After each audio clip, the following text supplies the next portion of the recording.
What are some of the issues locally that could trickle up the ballot? And in a swing state that could matter to this entire race, is it possible our local issues matter at the top of the ticket? The top issues that could trickle up ballot, today's Lissues.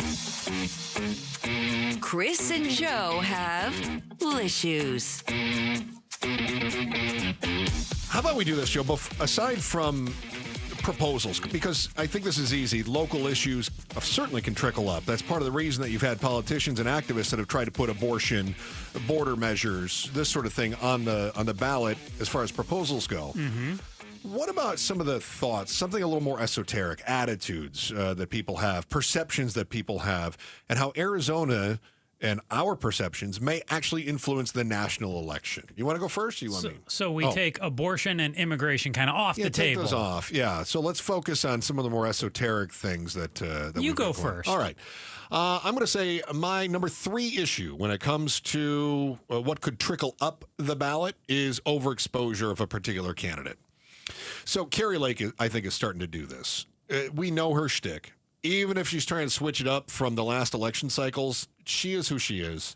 She loves to argue. She loves to steal the camera and the microphone. She loves to come off as in control and powerful and authoritative. She was asked about the latest polling numbers, and she said, those are all phony. It's the same shtick. We've seen it. She loses spectacularly as part of the shtick, I guess. We know what it is. I don't think we need a sequel. And so we're getting one. Lake is kind of chasing voters away, though, and she's trying to invoke Trump all the time, and I think it actually runs the risk. In the past, it was like if people didn't like Trump, that trickled down. Now I think there's a chance that Arizona is looking at the Harris-Trump race and thinking, well, maybe Trump, but does that mean I got to deal with the Kari Lake nonsense attitude for the next 4 years? I think the overexposure on some of these local politicians could actually trickle up the ballot and hurt him. So you think we could see some Gallego Trump voters, possibly, people who just don't want to Kari Lake because they've got the fatigue? Absolutely. That all you had for your number 3? That's my number 3. Okay. My number 3, similar to yours in a way, but partisan politics. So there's 2 propositions. You mentioned all the propositions that'll be on the ballot. There's 2 in particular I want people to keep an eye on, though. One is Arizona Prop 133, and that would require partisan primaries and prohibit primaries where candidates compete regardless of party affiliate amendment or affiliation. Then So wait a minute, you would have to declare a party affiliation. Things would have to be like they are now, is the easiest way to think about it. You would not be able to run as an independent. Although you could run as part of Arizona's independent party, which is actually a party and not independent. That's how I understand it. Okay, that's how it is. So then Arizona Prop 140 is the opposite of that. Essentially, anyone can vote, anyone can run, and the same rules apply to everyone regardless of party. That proposition is laid out as the single primary for all candidates and possible ranked choice voting general election initiative. But as we know, it doesn't mandate ranked choice voting, right? So if Prop 140 goes down, 133 wins, I'd say expect more partisan politics. Okay. If Prop 140 wins and 133 goes down, I'd say expect primaries to look a whole lot more moderate. And what we'll see in the future is a whole lot more Clint Hickmans, Doug Ducey's, some people who you don't just think on the left. Mm-hmm. Yeah. People who are more towards the middle as opposed to extreme left or extreme right. Because they got to start winning the independents in the primaries instead of just relying on that later on. Bingo. I would say momentum that is hard to stop is another one of these things that's happening here locally that could trickle up the ballot. Our issues today, the top issues that could trickle up the ballot. So Trump had momentum after the debate. Assassination attempt, the Republican convention. He looked unstoppable. But then Biden stepped away. It completely reset the race. Harris seems to have that momentum now, and Trump is doing what he can to slow it. So high-profile rallies in Arizona, an RFK endorsement in Arizona, even adding drama to what we thought was kind of a settled debate format, which is coming up on September 10th. You'll hear it here on KTAR. If Arizonans are motivated to vote for somebody or vote for some of these propositions, like the ones you just talked about, or abortion or border or whatever else it is, people may not wear their enthusiasm like a badge of courage, right? And then some are going to be very proud, like we see at these rallies where they don the goofiest looking clothes to go to the rally or go to the conventions. If we do see some of that momentum carry, I think that starts to have influence on the neighbors. I think that spreads and it starts to trickle up the ballot. If you have a neighbor who is very engaged and they're feeding into the zeitgeist of the moment, it may become actually infectious for the neighborhood. Joe? Election integrity.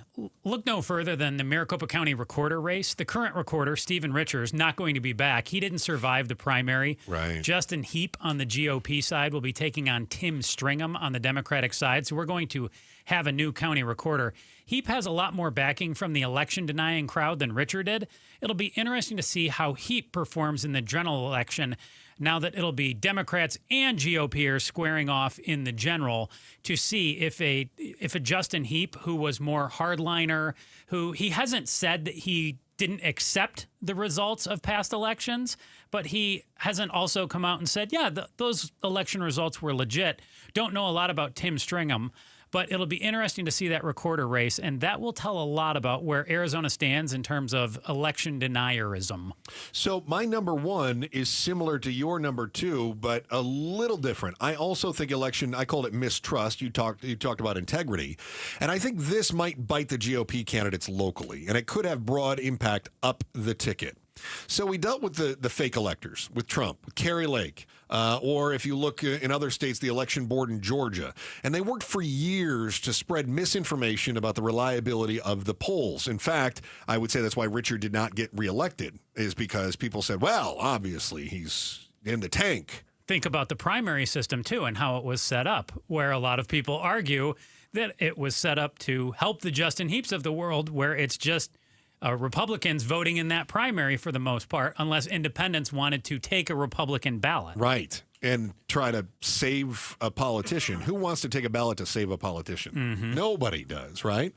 So a survey from earlier this year shows that 2/3 of Republican votes still cling to election denialism, and they claim that 2020 was stolen. So we remember hearing about the Trump and Lake and all those tell us about mail-in ballots being at fault, that you can't trust mail-in ballots, that 2,000 mules is just an example. Of course, that had to do with things here in Arizona and that was later debunked. But now they've reversed course. They are urging their voters to get the ballots in early, mail those in now, but still claiming that if election officials are suspect. Stephen Richard in the primary election results. Can't trust him. He's a bad guy, but also vote early, the same as he told you to do. So certainly this ongoing drumbeat from the corners of the barbecue or the mechanic shop or the rodeo that reinforced the futility of voting is going to have an effect locally, as well as with the statewide results.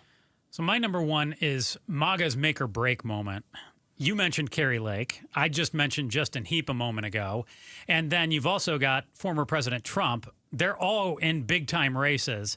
And if they end up going 0 for 3, is MAGA dead in Arizona? It'd be very hard to argue otherwise. I think you'd start to see that runway clear for the Doug Duceys of the world. We've wondered, hey, why is he chiming in about Mark Kelly and what Mark Kelly's up to if he doesn't have his eye on politics 2 or 4 years down the road?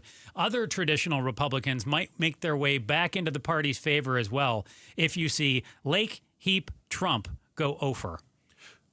Flip side of that, if they win them all, I think you'll see a lot more. I think that trickles up the entire party then all of a sudden. Mm-hmm. I think a lot of what we're going to see nationally is going to start locally right here in Arizona, specifically in Maricopa County. No doubt. I think that's massive.